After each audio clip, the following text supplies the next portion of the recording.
Assalamualaikum warahmatullahi wabarakatuh. Salam sejahtera bagi seluruh masyarakat Indonesia di Doha. Berjumpa lagi dengan saya Chelsea di podcast KBRI Doha, Mingko sama minum kopi sama makan roti. Hari ini kita kedatangan tamu spesial kita nih, yaitu Pak Ali Murtado. Beliau selaku Pensosbud di KBRI Doha. Apa kabar Pak Ali? Baik, baik, Mbak Chelsea. Tapi sebelum kita memulai interview kita hari ini, saya ingin mengingatkan untuk seluruh masyarakat Indonesia, jangan lupa subscribe YouTube channel kita dan follow, like Instagram dan Facebook kita di @IndonesiaInDoha. Baiklah, langsung saja kita mulai perbincangan kita hari ini. Kebetulan saya mau kasih informasi nih, Pak Ali Murtado ini merupakan pencetus dari Mingko Samarot, podcast KBRI Doha kita. Betul kan ya Pak Ali? Iya, itu kita pertama tuh kalau nggak salah 2020 ya. Saat itu masih COVID dan memang salah satu cara yang waktu itu paling efektif untuk menjangkau masyarakat itu dengan memproduksi konten-konten digital dan salah satunya adalah Minkov Samarot ini. Dan Jadi itu 2020 ya? iya sekitar 2020 betul. Berarti sudah 4 tahun, terus Sudah. Pak Ali di sini hari ini. Pak Ali bisa ceritakan bagaimana pengalaman Pak Ali selama menjabat sebagai Pensosbud di Qatar? Iya, saya datang ketika COVID sedang ganas-ganasnya, Chelsea. Jadi memang ketika datang itu kita harus menyesuaikan banyak hal ya.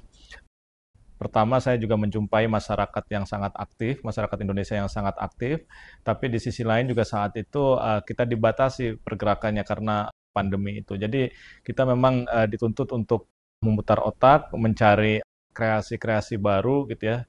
Termasuk salah satunya adalah podcast ini, Minkov Samarot ini. Jadi ini adalah salah satu bagian atau upaya kita dari KBRI untuk tetap dekat dengan masyarakat sekalipun pandemi.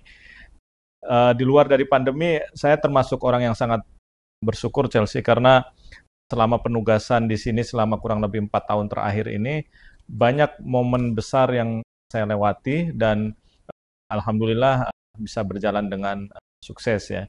Ada Tahun Kebudayaan Indonesia Qatar, kemudian ada Piala Asia, ada Piala Dunia, terus banyak lagi lah yang bisa kita saksikan dan kita turut berkontribusi di dalamnya. Oke. Menurut Pak Ali nih, apa kegiatan yang paling Pak Ali banggakan selama tugas Pak Ali sebagai Pensosbud di Qatar? Ya, sebenarnya karakteristik yang unik dan sekaligus juga saya bangga gitu ya dari Qatar ini adalah masyarakat Indonesianya yang sangat aktif di sini. Jadi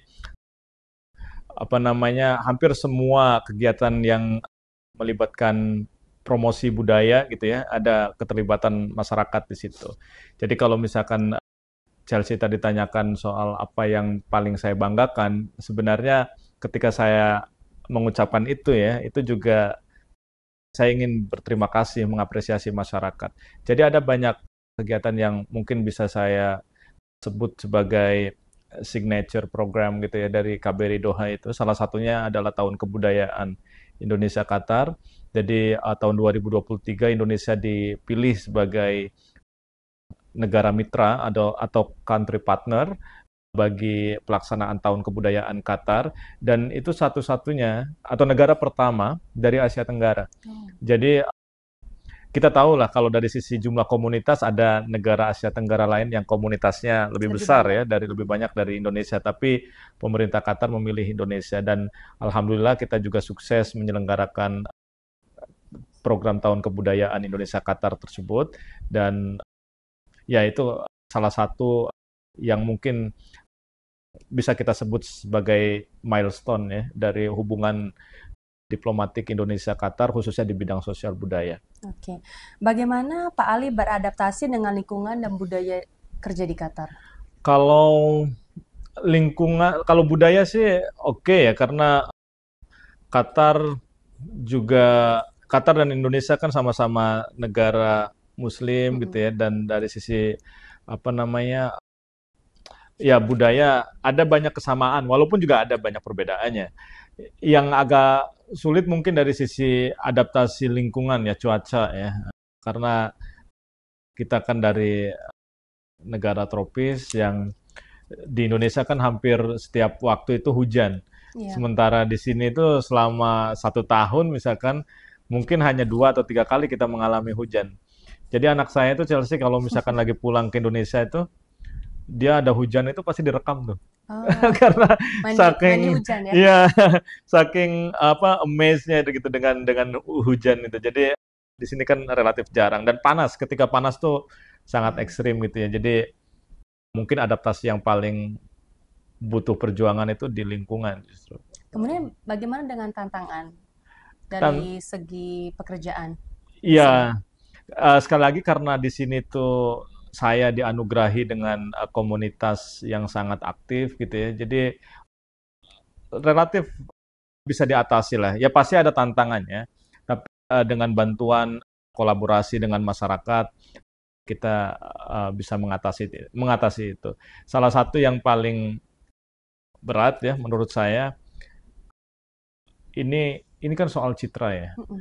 soal image Indonesia. Jadi kalau saya boleh sebut tuh Indonesia tuh bukan cuma di Qatar, saya pikir di Timur Tengah lah. Kita tuh mengalami apa yang saya sebut dengan defisit citra itu ya. Jadi kemanapun Anda pergi, apapun yang Anda lakukan untuk mempromosikan Indonesia, maka yang ditangkap pertama kali oleh orang Image. lokal gini, image-nya adalah Indonesia negara yang mengirim jumlah tenaga kerja wanita atau pembantu yang sangat besar ke Timur Tengah. Image itu yang saya tidak menyalahkan pengiriman apa namanya para pekerja domestik ya, mereka juga punya kontribusi luar biasa bagi negara, bagi bangsa gitu ya. Tapi kalau dari sisi apa citra, memang ada hal yang harus diperjuangkan lebih ketika kita dipersepsikan oleh Mhm. masyarakat lokal itu sebagai negara yang lebih banyak mengirimkan para pekerja domestik itu. Jadi salah satu tugas saya di sini adalah melakukan shifting image itu bahwa look Indonesia itu bukan cuma negara yang mengirim pekerja domestik, tapi kita juga negara yang memiliki kekayaan alam luar biasa. Kita juga satu-satunya negara ASEAN yang masuk G20 dan sebagainya. Jadi ada banyak sisi lain yang harus dilihat oleh masyarakat lokal tentang Indonesia. Oke. Pak Ali, bagaimana Anda melihat peran KBRI dalam mendukung dan melayani masyarakat Indonesia di Qatar? Iya, KBRI ini kan, nah kebetulan ini tanggal 22 Juni nih, Chelsea. Ya. Jadi ini ada juga ulang tahun bagi keberadaan KBRI, Kedutaan Besar Republik Indonesia yang ke-25 di Qatar. Jadi kita sudah berdiri sejak tahun 99. Jadi banyak peran yang kita lakukan dan Qatar ini atau KBRI di Doha ini adalah salah satu KBRI citizen service. Artinya KBRI yang fokusnya salah satunya adalah memberikan pelayanan kepada warga. Kenapa? Karena jumlah WNI kita di sini sangat besar, Mhm. 24.000 lebih, dan memang sebagian besar adalah tenaga kerja profesional dan keluarganya ya. Jadi di situ memang agak beban KBRI relatif lebih ringan lah. Kalau misalkan dibandingkan dengan kawan-kawan kita yang di KBRI Riyadh atau di Kuala Lumpur gitu ya, yang banyak apa namanya WNI yang tidak berdokumen, di sini relatif lebih ringan. Tapi bukan berarti kita akan leha-leha. Jadi kita akan tetap fokus dan kita terus memberikan yang terbaik kepada masyarakat. Jadi banyak program kita yang kita lakukan bukan hanya soal pelayanan kekonsuleran, keimigrasian, tapi juga kegiatan-kegiatan lain yang sifatnya dukungan untuk apa namanya meningkatkan kapasitas WNI kita yang ada di Qatar ini, termasuk program untuk anak-anak. Oke. Bagaimana Pak Ali bisa menjaga hubungan baik dengan komunitas lokal di Qatar? Ya, komunitas lokal di Qatar itu sangat sangat penting ya. Artinya dalam diplomasi kita di sini karena begini Chelsea, komunitas lokal di sini itu terutama Qatari ya, Iya. jumlahnya itu kan sangat sedikit ya, hanya 15% lah dari seluruh penduduk Qatar. Dan mereka itu rata-rata memang memegang simpul-simpul penting, Mhm. baik itu di pemerintahan maupun di swasta. Jadi kalau kita bisa menjaga hubungan baik dengan mereka, maka hampir pasti tugas-tugas diplomatik kita akan berjalan lancar di sini. Jadi sangat penting dan upaya untuk mengengage mereka itu terus-menerus kita lakukan. Jadi Pak Dubes misalkan dia juga secara rutin hadir di berbagai event yang diselenggarakan oleh pemerintah di sini, baik event yang sifatnya resmi maupun yang personal.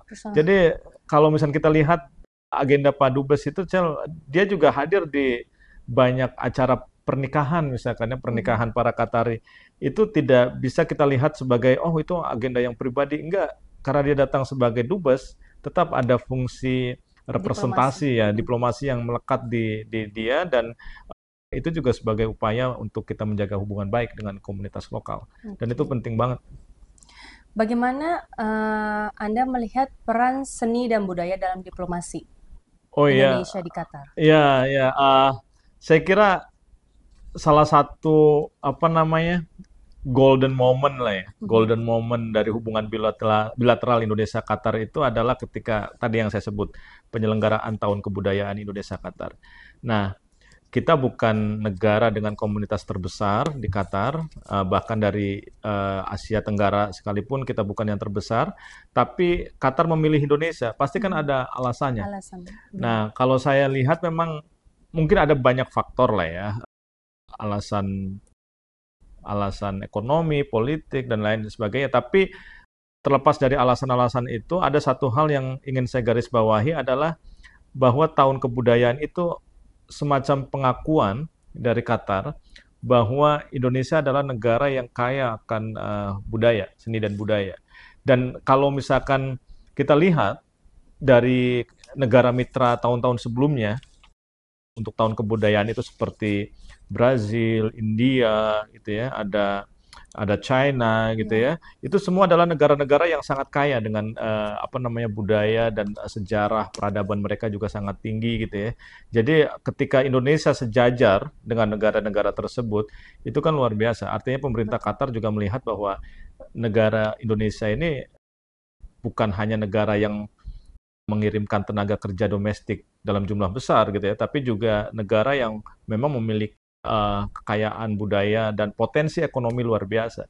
Jadi saya kira memang penting banget tuh budaya dan seni itu. Ada tantangan nggak dalam mengadakan acara budaya di Qatar? Apa ya?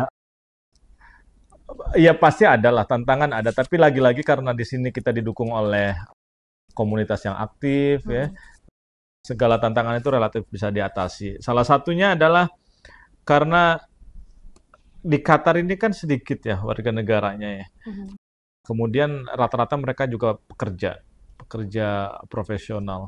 Jadi kalau kita mengadakan kegiatan promosi seni, budaya, atau lectures gitu ya di beberapa tempat, memang kita perlu publikasi, diseminasi yang sangat aktif, masif gitu ya.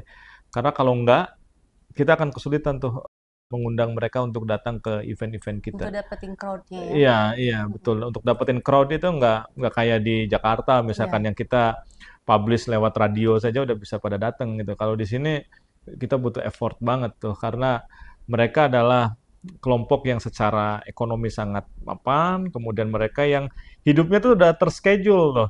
Jadi kalau Anda melakukan kegiatan promosi dan Anda hanya publikasikan seminggu sebelumnya itu akan kesulitan untuk mendapatkan penonton itu. Jadi harus jauh-jauh hari karena kita bersaing dengan agenda-agenda yang lain gitu. Bagaimana Pak Ali melibatkan generasi muda nih dalam program-program seni budaya di KBRI Doha? Iya, jadi memang ketika saya pertama datang, salah satu prioritas saya gitu ya selain promosi sosial budaya itu juga soal pendidikan, Cel. Jadi maka kemudian di periode saya itu kita bentuk banyak program yang relatif baru ya dibandingkan dengan tahun-tahun sebelumnya. Ada misalkan Cerita Khatulistiwa, ini satu platform yang kita bangun untuk memperkenalkan Indonesia kepada anak-anak Indonesia yang lahir dan besar di Qatar. Dan ini menggunakan bahasa pengantar, bahasa Inggris. Jadi di sini kan banyak anak-anak yang lahir dan besar di sini ya. Kalau kita lihat datanya dari Kementerian Pendidikan itu yang usia sekolah dari TK sampai SMA itu jumlahnya sampai ribuan loh, ada 2 ribuan anak. Jadi memang sangat-sangat besar gitu ya. Jadi kita tap untuk yang paling nggak untuk anak-anak yang usia di bawah 10 tahun bisa masuk program Cerita Khatulistiwa. Terus kita juga ada program namanya Sekolah Kebangsaan. Itu juga sama untuk memberikan wawasan kebangsaan kepada anak-anak kita yang usianya mungkin lebih lebih dari 12 tahun. Kemudian di masa saya juga kita bentuk namanya Anak Qatar. Salah satu kelompok masyarakat yang sampai saat ini masih berdiri dan sangat aktif gitu ya untuk mempromosikan Indonesia terutama kepada Gen Z yang ada di Qatar, bukan cuma kepada Gen Z Indonesia gitu, tapi juga anak-anak dari komunitas kebangsaan yang lain. Nah, Anak Qatar ini adalah ujung tombak kita. Jadi kolaborasi antara KBRI Doha dengan Anak Qatar ini. Dan banyaklah saya kira program-program dari KBRI Doha untuk anak-anak ini. Bagaimana dengan program untuk keluarga? Apakah ada program Iya, dari ada. Senbud? Untuk keluarga sendiri kan kita juga ada beberapa program ya. Kayak misalkan kita ada temu remaja Indonesia di Qatar dan ada silaturahmi perempuan Indonesia di Qatar tuh. Speak namanya. Itu sudah kalau nggak salah sudah 2 edisi ya. Tahun ini akan memasuki angkatan ketiga. Jadi setiap tahun kita menyelenggarakan pertemuan para perempuan dengan prestasi masing-masing gitu ya. Kita undang ke KBRI, kemudian kita berdiskusi, bicara soal bagaimana membawa Indonesia ke depan, utamanya dari perspektif para perempuan gitu ya. Jadi ini juga salah satu fokus kita. Jadi Speak ini, silaturahmi perempuan Indonesia di Qatar ini juga program baru, Cel. Jadi mudah-mudahan bisa terus berlanjut ya dan banyak kedutaan-kedutaan lain yang ingin mencontoh program ini. Tadi kan Pak Ali sempat bilang kalau masyarakat Indonesia di Qatar kan sangat membantu dari segi semua kegiatan Senbud. Betul. Mungkin ada nggak sih kelompok-kelompok yang benar-benar yang antusias, yang selalu ada terdepan untuk membantu Pensosbud? Ya, hampir semua kelompok sih ya. Tapi kan di sini kan ada payung dari organisasi itu namanya Permika ya, Persatuan Masyarakat Indonesia di Qatar. Jadi kalau kita lihat kelompok-kelompok masyarakat itu kan banyak jumlahnya. Paling tidak ada sekitar 70 atau 74 kelompok masyarakat. Nah, untuk memayungi ke-74 kelompok masyarakat ini kita memiliki Permika atau Persatuan Masyarakat Indonesia di Qatar. Nah, dengan mereka ini kita banyak berkolaborasi. Tapi bukan berarti kelompok-kelompok yang kecil juga tidak aktif, ya mereka juga sangat aktif dan KBRI Doha juga sering berkolaborasi dengan mereka. Kira-kira ada nggak sih acara tahunan yang selalu ditunggu-tunggu oleh masyarakat Indonesia di Qatar Apa ya? selama 4 tahun Pak Ali di sini? Kalau tahunan ya yang pasti HUT RI ya. HUT RI itu kan biasanya kita ikuti barengi dengan Semarak Kemerdekaan, Festival Semarak Kemerdekaan. Itu salah satu yang sangat ditunggu-tunggu oleh masyarakat. Jadi selain itu juga ada resepsi diplomatik, ada Indonesian Cultural Show itu relatif rutin kita selenggarakan. Jadi itu adalah momen-momen ketika masyarakat Indonesia di Qatar bisa berkumpul, bukan cuma dari kalangan anak-anak, remaja, ibu-ibunya juga ikut berkumpul, bapak-bapaknya juga, dan dari berbagai latar belakang. Bagaimana Pak Ali mengukur keberhasilan dari program-program sosial budaya yang Pak Ali sudah jalankan? Banyak sih ya, cara kita mengukurnya. Secara rutin juga kita menyelenggarakan survei ya, survei citra. Nah, berdasarkan hasil survei ini dari tahun ke tahun, memang indeks citra atau indeks persepsi masyarakat Qatar dan masyarakat asing lainnya di Qatar terhadap Indonesia itu semakin baik. Jadi itu paling tidak membuktikan bahwa upaya promosi kita relatif berhasil Qatar ini. Terus yang kedua juga bisa kita lihat dari angka kunjungan jumlah wisatawan Qatar ke Indonesia yang melonjak sangat drastis ya pada tahun 2023 itu lebih dari 100% saya kira ke Indonesia dan itu salah satu apa namanya alat ukur kita untuk melihat bagaimana efektivitas diplomasi sosial budaya kita di sini. Mm-mm. Apa peranan teknologi dan media sosial dalam mempromosikan kegiatan budaya dan sosial di KBRI Doha? Nah, ini penting, Sel. Ketika saya baru datang itu ke Qatar, memang salah satu yang pertama-tama kali saya benahi itu adalah medsos, medsos KBRI Doha.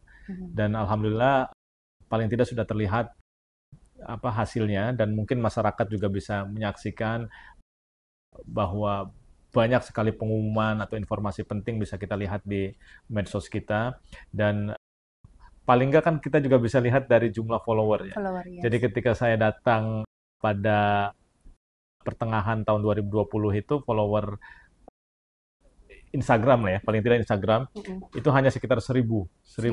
orang, Aha. 1000 follower. Dan ini per bulan ini saya kira sudah 40 ribuan atau lebih tuh. Oh, Jadi bisa dari 1000 dari 1000 jadi menjadi 40 40 ribu. ribu. Jadi itu juga salah satu apa namanya upaya kita KBRI Doha untuk memanfaatkan platform-platform media sosial gitu ya untuk Mm-mm. memboost lagi promosi kita. Dan terima kasih kepada para follower kita. Saya nggak tahu itu dari 40 ribu berapa yang haters, tapi Haters. tapi Kayak, yang pasti insya Allah banyak yang apa namanya yang supporters juga yang mendukung kegiatan-kegiatan kita. oke.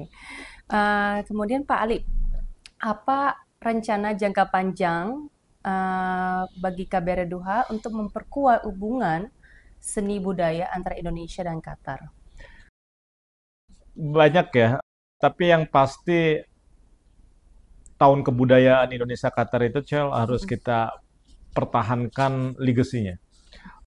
Penyelenggaraannya sendiri mungkin sudah berakhir pada akhir 2023 atau awal 2024 kemarin, tapi legasinya itu harus tetap dipertahankan. Mhm. Legasinya itu dalam bentuk apa?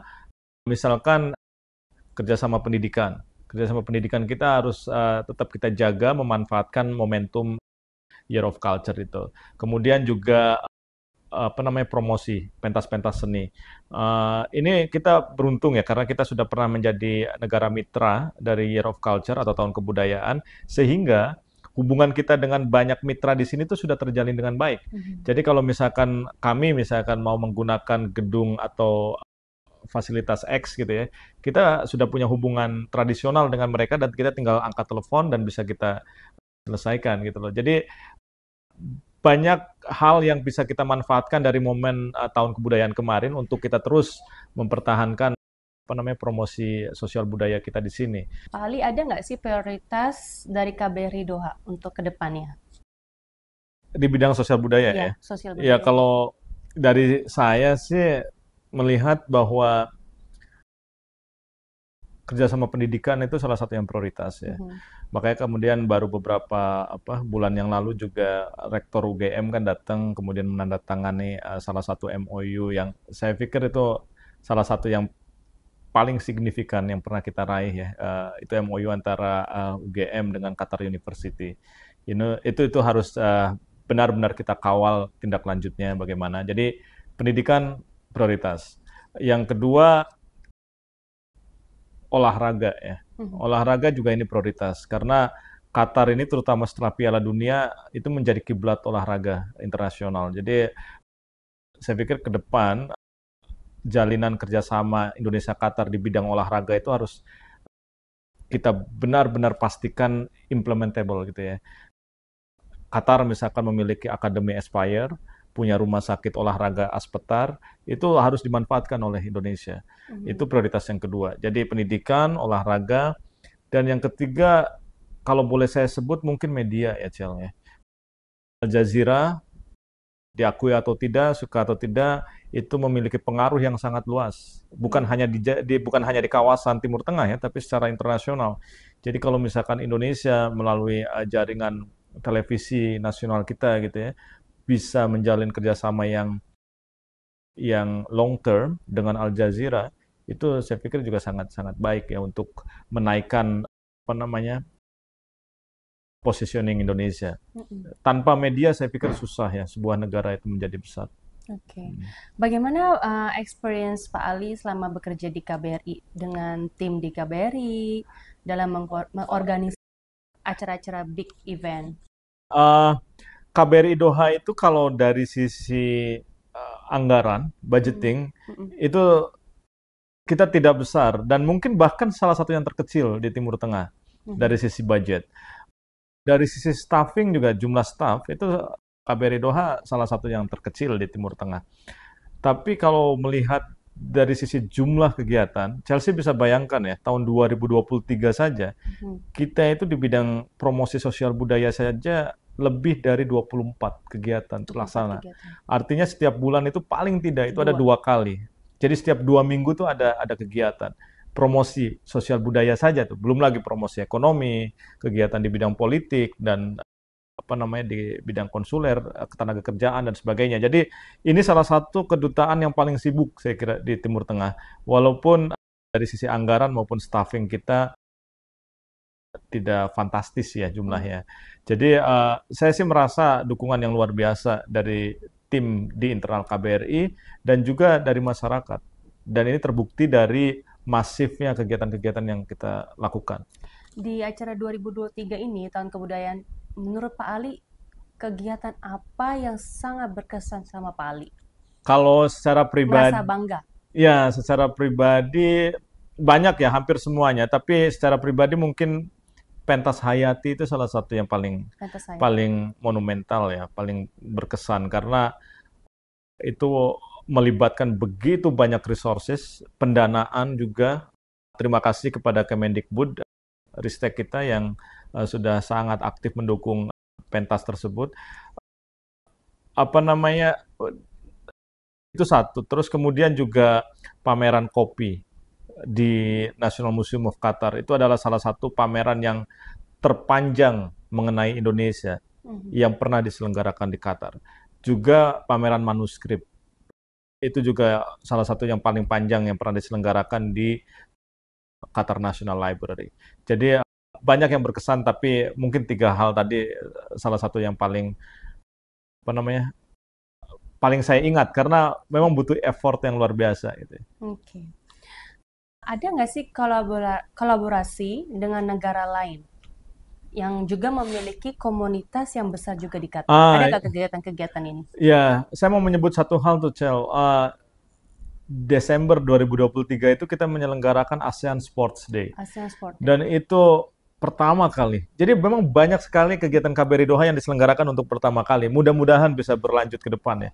Jadi itu melibatkan banyak orang, ribuan orang datang ke namanya UDST ya, University of Doha for Science and Technology.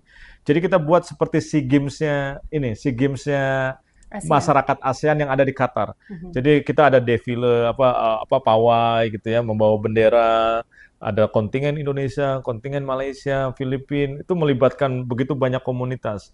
Dan itu saya kira salah satu juga yang paling berkesan karena lagi-lagi KBRI Doha sebagai host saat itu ya membuktikan bahwa kita mampu untuk menyelenggarakan kegiatan yang lintas komunitas. Jadi kalau Chelsea tadi tanyakan ada nggak kegiatan lintas komunitas, salah satu yang paling besar adalah Yang itu, ASEAN ASEAN itu ya. Sports Day itu. Hmm. Itu kan dengan berbeda negara ya, kontingen. Itu Hmm. itu gimana proses? Pasti ada dong yang namanya up and down. Iya, iya, pasti banyak Karena dinamikanya lah. ya itu Ah, banyak gimana cara dinamikanya. solve-nya?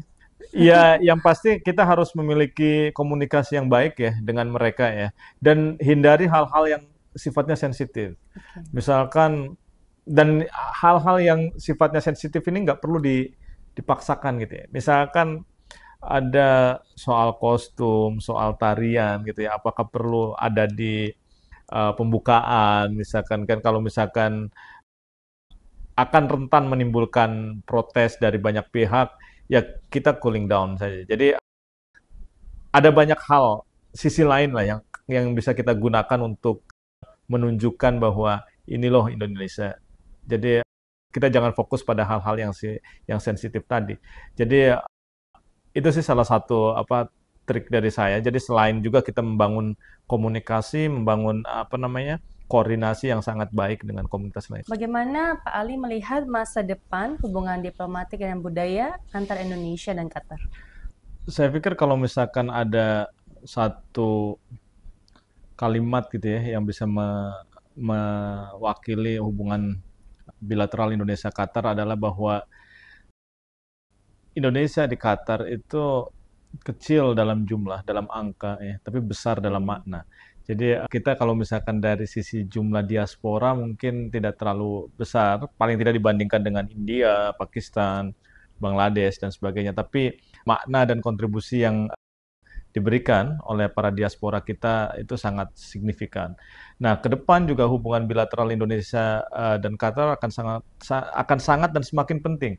Karena pertama, Qatar ini kan unik ya. Dia negara yang kecil secara geografis di Timur Tengah, tapi memainkan peran yang begitu besar dalam proses perdamaian Afghanistan, dalam proses perdamaian di banyak titik Palestina di juga berbagai ya. belahan dunia, termasuk di Palestina. Dan saya pikir di banyak titik itu Indonesia memiliki kesamaan dengan Qatar. Indonesia juga sama-sama negara yang sangat ingin Afghanistan dan Palestina itu cepat Merdeka. untuk Palestina cepat merdeka dan untuk Afghanistan segera cepat membangun dirinya sendiri. Jadi banyak hal yang bisa dikerjasamakan antara Indonesia dan Qatar. Dan kembali ke masalah prioritas tadi, saya pikir ke depan juga di bidang sosial budaya, masalah pendidikan itu harus menjadi prioritas. Kemudian masalah olahraga harus menjadi prioritas, media dan sosial budayanya itu sendiri, Cel. Jadi saya titip betul Year of Culture itu tidak berhenti di 2023. Harus ada legacy yang kita bisa petik ya dari tahun kebudayaan itu. Nah, Pak Ali kan sudah 4 tahun dan akan kembali ke tanah air. Ya. Kira-kira apa nih rencananya pas ke tanah air? Kalau rencananya pasti kita akan menikmati KRL lagi, kemudian ya menikmati hiruk pikuk Jakarta lah, yang pastinya sangat berbeda dengan Doha, Qatar. Tapi apa yang saya dapatkan di Doha ini, di Qatar ini selama penugasan 4 tahun ini, saya yakini betul itu akan bermanfaat dalam karir saya di Kementerian Luar Negeri dan mungkin juga di penugasan-penugasan selanjutnya ya. Mungkin bisa Pak Ali kasih sedikit closing statement nih sebelum kita menyudahkan episode kita hari ini. Iya, closing statement untuk penugasan saya. Ya, mungkin. Ya, pertama tentu saya ingin menyampaikan terima kasih ya kepada masyarakat Indonesia di Qatar, kepada staf KBRI, kepada Pak Dubes khususnya. Selama 4 tahun terakhir ini pasti saya tidak sempurna dan tidak mungkin juga menjadi sempurna, tapi barangkali inilah yang terbaik yang bisa kita atau saya berikan. Dan tentu tugas atau pekerjaan kita belum selesai, belum apa-apa bahkan. Jadi masih banyak yang harus kita kerjakan bersama. Dan yang penting musuh bersama kita itu sebenarnya satu, pesimisme. Jadi itu yang harus dikalahkan.